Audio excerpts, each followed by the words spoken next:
What's going on, everybody? Before I play the video and the interview, I want to give you guys a heads up on a couple things. This is one of hopefully a few interviews that I'm going to conduct with a couple bands from the NOLA area. I'm going to be doing a segment called Metal Monday with a fellow YouTuber. We haven't ironed out exactly what channel it's going to be on or if we're going to go back and forth, but that's what's going on with this. Secondly, you'll notice I typed out the questions. That's because I was nervous as shit interviewing this guy. I grew up listening to this band. He's a newer member of it, but either way, the guy's a badass musician. I conducted the Murderbilia interview before, but I had actually talked to that guy a few times on the phone before we did the interview. This interview, I wasn't expecting it, and he said, "Here's my number, call me now." And it took me like a half an hour to work the courage up to actually call him. But later on, I'm going to go ahead and I'll upload the whole interview unedited, and you guys can laugh at me, listen to me stutter, and being nervous as shit. But with that being said, here's Steven Taylor from Superjoint, and Phil Anselmo and the Illegals.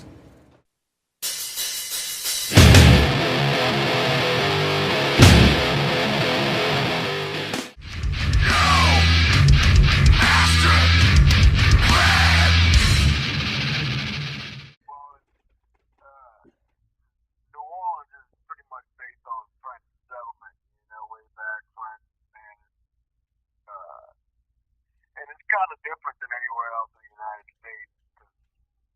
Well, for one, it's modeled after Orléans in France. So I've been to that town over in France, and it looks exactly the same. If you go down the French Quarter, it looks like that same freaking town in France, man. It's kind of based on French law, so some of our laws are different than other states in weird kind of ways. It's kind of a unique thing, you know.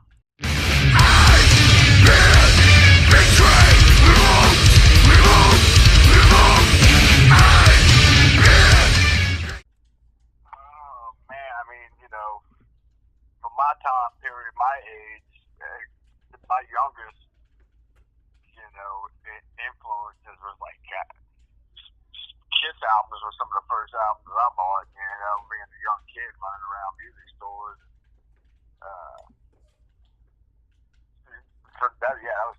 Kiss was like one of my earliest influences as far as, getting into rock and roll and metal. But at that time, the house I was growing up in was sort of a party house, man. So I had a bunch of my uncles down from California, and I was turned on to Zappa, Zeppelin, the Yes, and all kind of stuff, man, at a real early age. But as a kid, going out and buying my own records at the Woolworths or whatever, man, I picked up some Kiss albums, and I think the Eagles Hotel California was probably my first two record purchases on my own. Sex was meant to kill you. Black Sabbath, I don't know. I remember the first time I listened to Paranoid, and I was in Nebraska, man. And being a young kid on my cousin's farm out there, they had the Black Sabbath Paranoid, and I picked it up. I didn't know what the hell it was. I just saw the dude on the cover. I was like, this looks killer, man. So I threw the record on, threw some headphones on, and cranked it up, and I was just blown away, dude, completely. Thought it was cranked through headphones, man. And I was a changed man at that point. The after seizing the cloud.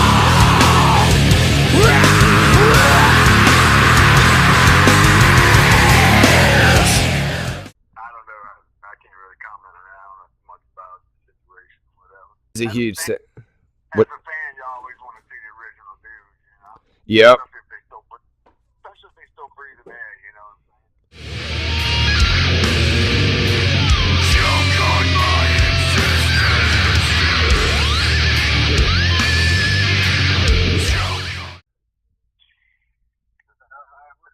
The only bands I'm really, new bands that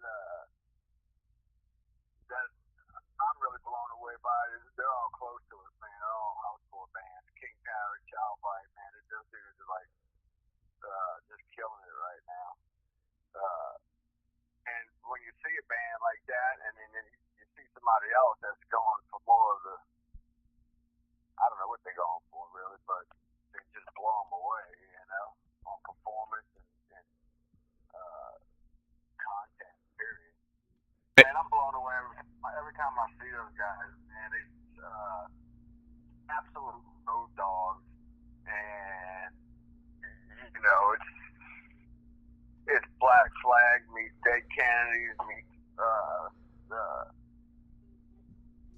don't even know, man. They're out there.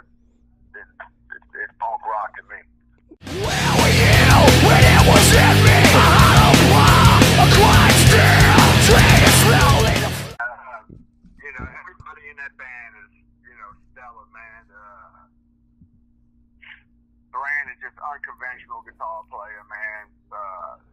Bass player just got chops for days. The whole band is just killing, man. Yeah. Awesome, fun to watch, interesting. Yeah, I can't say enough about it, man. You know? How can they think with themselves? Well, I was jamming with Marzi prior to the whole illegal thing, and then he got the call and started jamming with Philip, and then brought me into the mix shortly after they got the record completed, and I just been there ever since, man.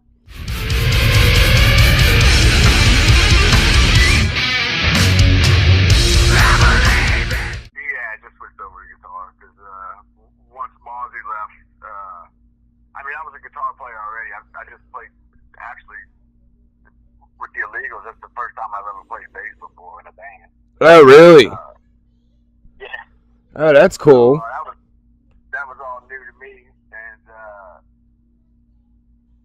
you know, when Marzi left, I was writing on guitar because I can't really write songs on the bass. It just don't work like that for me for some reason. So I was always on guitar anyway, just, you know, writing, riffing out with Philip and Blue. So we kicked around the idea of Philip's always wanted two guitar players. So you know, when we got Mike DeLeon in the fold, it was a toss-up, you know, between I was content staying on bass, or I was willing to switch to guitar too. You know, I'm up to either one. I don't care. And Walt came along through DeLeon, and man, that dude came out and nailed it on first tryout, man, killed it. So everything's golden there. So yeah, I switched over to guitar, man, and just made the switch.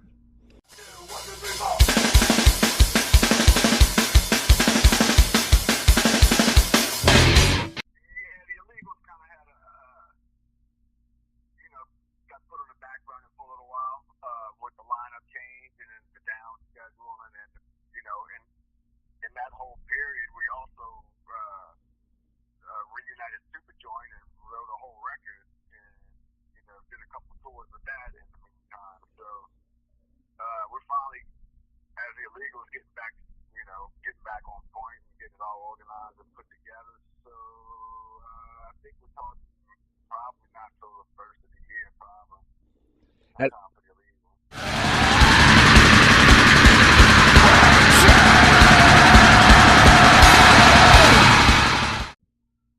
Oh man, I'm already doing it, dude. Nice. I'm already doing it. Fucking A, dude. I've been blessed to be part of some really, really cool things, man. And, I'm just blessed to be here, totally. Wouldn't want to jam with anybody else. You know?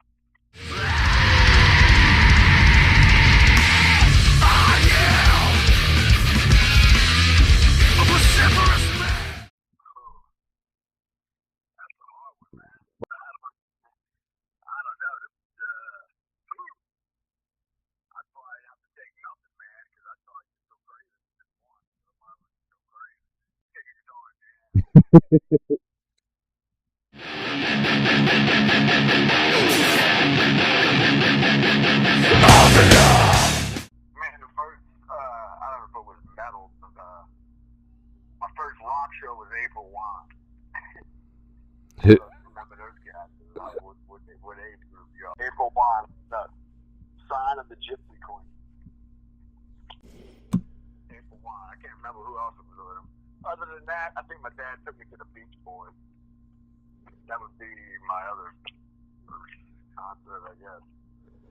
But ironically, the story I told you before with my uncle turning me on to all the old 70s classic rock now.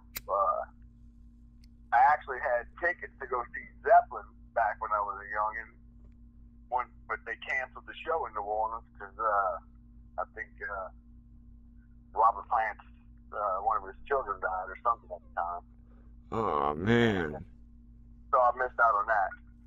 But that would have been my first concert at Zeppelin.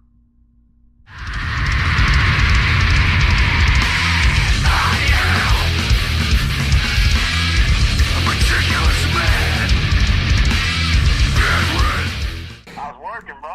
Oh yeah, just recently, I started teching for Bobby from Down, and he's been teching for Superjoint when we go out. So we just kind of swap duties. Yeah. I mean, it keeps everything kind of in house. You know who you're traveling with instead of bringing a new guy on that you don't know if he's going to get along with everybody. You got to live with him for 4 weeks or however long you're out there for. I mean, you got to hire somebody to do the job, but if you got a bro that's in house, that's part of the family, why not? Then it helps you out financially too, so. Waiting for the turning point. Shoot, man, New York's always fun. I think, man, we had some great shows out there. Cleveland's always killer. Yeah, I don't know, man.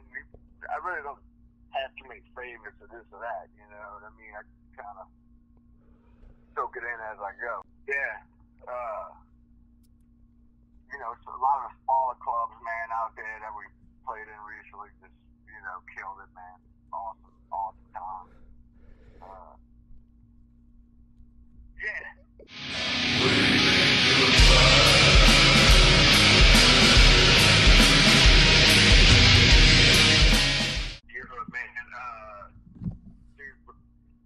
The Russian train ride is never going to leave my memory, dude. I'll remember that forever. Yeah, the Russian show was killer. Shoot, man. Hellfest is always awesome time. Great crowd, great venue. The whole thing is just a blast, man. We did it with the Illegals and we did it with Superjoint. And both times were just, man, awesome times. Yeah, I think Donington Fest, that was pretty killer. Rex got, I think that's the one Rex got in Cleveland for this. That was a legal store, actually. Yeah, man, over there, the crowds and the festival, the shows, it's just a whole lot more responsive,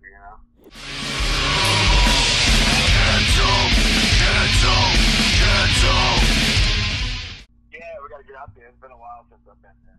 I can't even remember the last time I've been there. Yeah.